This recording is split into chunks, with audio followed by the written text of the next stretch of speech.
Samahani baba kwa kuweza kuchukua uamuzi binafsi bila kukushirikisha. Najua nimekukera sana. Nisamehe sana babangu. Hapana mwanangu. Hujanikera kabisa. Kinachonishangaza ni kwamba yule Fahmi ambaye namjua mimi leo amebadilika.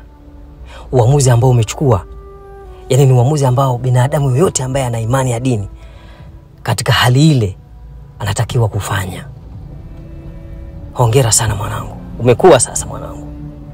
Najivunia kuwa na mtoto kama hivi sasa. Huyu ndio Fahmi ambaye mimi nataka awe. Asante sana mwanangu. Umenifurahisha kweli leo.